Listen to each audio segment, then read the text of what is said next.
La saison 2 arrive dans un peu plus d'une semaine et je suis là pour répondre à vos inquiétudes et pour vous donner envie de la regarder. Salut à tous, ici Reg et bienvenue dans cette nouvelle vidéo de Witcher saison 2. Il y en a beaucoup sur la chaîne, vous me connaissez, vous le savez. Je vous ai récemment posé la question sur mes réseaux sociaux, je vous ai demandé quelles sont un peu vos inquiétudes. Je dois vous admettre que j'ai récemment revu la saison 1, voilà, j'ai fait découvrir ça à quelqu'un qui n'avait pas vu avant, on a regardé ça ensemble. Et pour moi c'était bien parce que c'était quelqu'un qui connaissait pas du tout de Witcher et j'ai pu remarquer un peu comment quelqu'un qui connaissait pas du tout regarder la série. Et c'est vrai qu'il y a plein de choses qui sont ressorties, on en parlera dans cette vidéo, dont quelques-unes que j'ai trouvées assez étonnantes, mais c'est vrai que même moi, en revoyant cette saison 1, je l'ai trouvée vachement mieux que dans mes souvenirs. La saison 1, je me rappelle, j'avais bien aimé, je trouvais ça vachement bien, plutôt bien adapté, même si comparé au livre, il y avait quelques problèmes. Il y avait quelques problèmes aussi dont on va parler en vidéo qui étaient assez récurrents, comme les effets spéciaux, quelques décors, quelques costumes qui étaient pas terribles, mais c'est vrai que globalement, je trouve que pour l'œuvre qu'ils avaient, parce que en même temps, je suis en train de me réécouter les livres,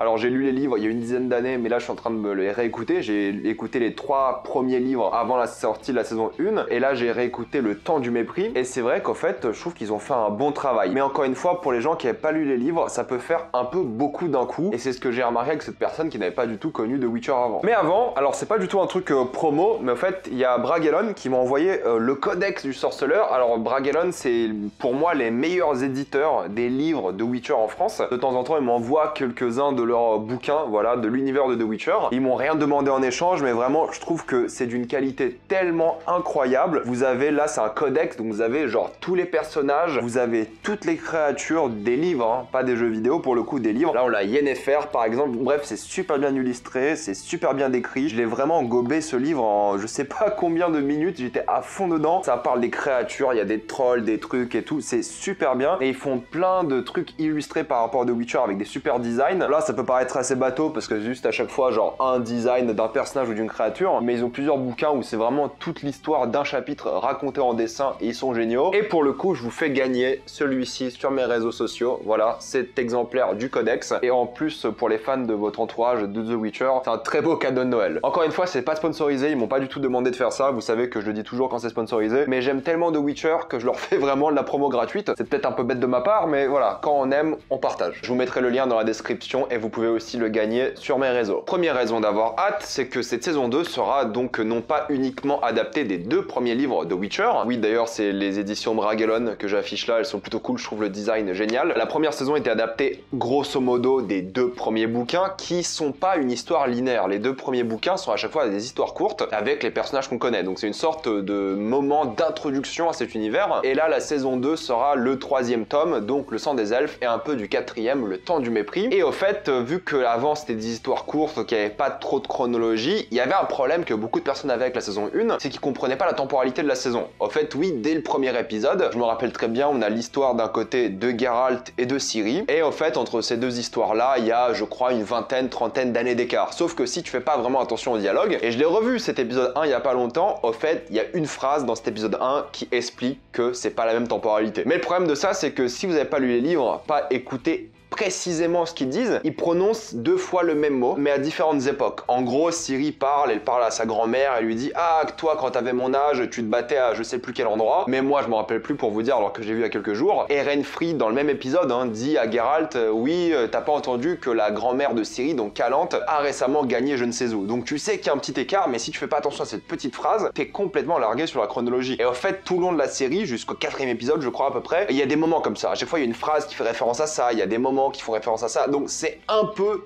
dommage, d'après moi, d'avoir fait ça comme ça, parce que les gens qui font pas spécialement attention à toutes les phrases, qui sont des noms inventés, en plus souvent, sont complètement perdus. Il aurait juste suffi de mettre genre Geralt, année 1200, je sais pas combien, Ciri, année 1200, moins 30, quoi. Voilà, ça aurait été tellement simple, ça aurait résolu tellement de problèmes, ils voulaient la faire à la Dunkerque un peu, mais là, dans une série, les gens, ils sont pas aussi attentifs que pour un film de 2 heures, et je pense que ça a fait un peu de mal à la série. Mais il faut savoir que la saison 2 sera une temporalité linéaire, et qu'elle va adapter donc encore quelques histoires courtes, mais adaptées un peu à la sauce linéaire et avec quelques changements. Et aussi, à partir de là, c'est l'histoire de The Witcher, le sorceleur, et ça va pas s'arrêter, ça sera linéaire jusqu'à la fin. Et là, la saison 1, ce que j'ai remarqué aussi, c'est qu'on te balance plein de noms. Les elfes, Dolblatana, les Scoia'tael, tout plein de noms partout, et sans jamais réellement te les expliquer, ou alors c'est toujours des petites phrases rapidement, et c'est vrai que quelqu'un qui a pas lu les livres peut être un peu submergé. Il y a beaucoup de choses qui sont expliquées. Alors c'est vrai que cette saison 2, je pense qu'il y en aura moins, ou alors ils vont prendre prendre plus leur temps pour les expliquer parce qu'ils ont déjà un peu basé l'univers et ils vont faire des séries pour expliquer certaines choses parce que l'univers de The Witcher est vraiment complexe. Donc je pense qu'il y aura moins de choses et on va passer plus de temps sur des choses un peu différentes parce que c'est ça la deuxième raison d'avoir hâte, c'est qu'il y aura moins de choses qui vont submerger le spectateur. Mais la troisième raison de vraiment avoir hâte, c'est qu'il y aura quand même beaucoup de choses. Mais des choses moins compliquées. Là on va plus trop parler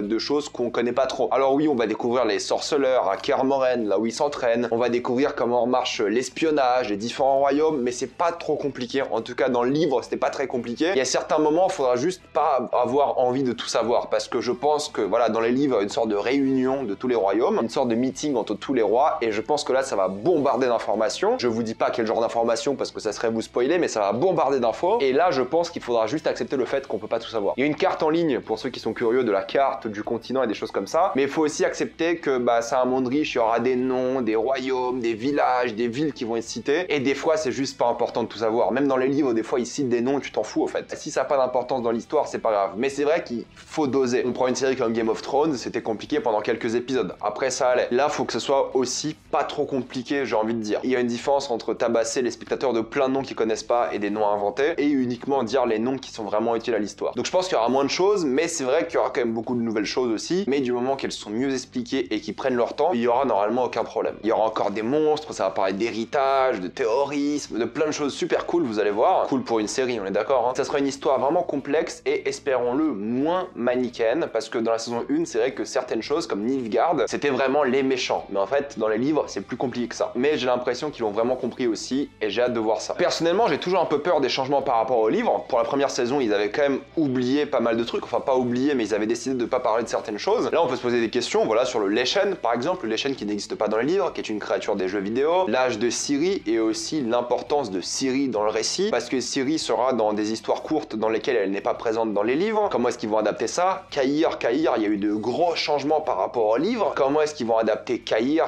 On n'en sait rien parce que Cahir n'est même pas présent dans le livre Le Sang des Elfes. Mais il revient un peu plus tard alors qu'on le voit dans les bandes annonces. Donc comment est-ce qu'ils vont adapter ce personnage? Il y a plein de questions, mais c'est vrai que j'ai regardé plein d'interviews. Voilà, moi je suis curieux donc je regarde. Et c'est vrai que même s'ils vont faire des changements, s'ils arrivent à capturer l'essence du récit, les personnages, l'intrigue et vraiment les relations entre eux, qu'ils fassent quelques changements à droite à gauche, c'est pas très grave. Le problème de la saison 1, c'est qu'il y avait un gros changement par rapport à une forêt qui s'appelle Brokillion, où là c'était une scène primordiale des livres qu'ils avaient complètement zappé, et du coup la fin de la saison 1 n'a pas trop de sens. Voilà, c'est un peu... elle sort un peu nulle part cette fin. Là c'est vrai que je pense qu'ils vont développer tout ça, ils vont mieux l'expliquer, ils vont se rattraper. Mais ils vont faire des changements, ça c'est évident. Pour adapter un récit comme les livres, il faut toujours faire des changements, et évidemment j'en parlerai dans une vidéo dédiée comme à l'époque. Beaucoup avaient critiqué dans la saison 1 les effets spéciaux, les costumes et un peu les décors, et je suis assez d'accord avec ça en revoyant la saison 1. Il y a des moments, genre les 2 premiers épisodes sont géniaux, super bien faits, de bons effets spéciaux, rien à dire, ils sont vraiment géniaux. Puis après t'as des scènes avec le dragon par exemple qui était